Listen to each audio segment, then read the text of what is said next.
বেশিরভাগ মানুষগুলো তার লক্ষ্য পূরণ করতে পারে না, কারণ তারা তার মূল লক্ষ্য নিয়ে ঠিকমতো কখনো পরিকল্পনা করেইনি এবং নিজের উপর পুরোপুরি বিশ্বাস রাখে না। সফল ব্যক্তিরা জানে তারা ঠিক কোথায় পৌঁছাতে চায় এবং তা কিভাবে পৌঁছাতে হবে, তাই তারা সফল হয়। এরকম নতুন নতুন মোটিভেশনাল ভিডিও পেতে আমাদের পেজটি ফলো করে রাখুন।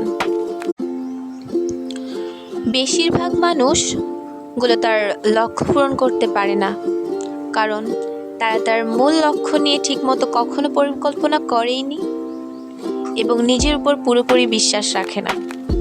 সফল ব্যক্তিরা জানে তারা ঠিক কোথায় পৌঁছাতে চায় এবং তা কিভাবে পৌঁছাতে হবে, তাই তারা সফল হয়। এরকম নতুন নতুন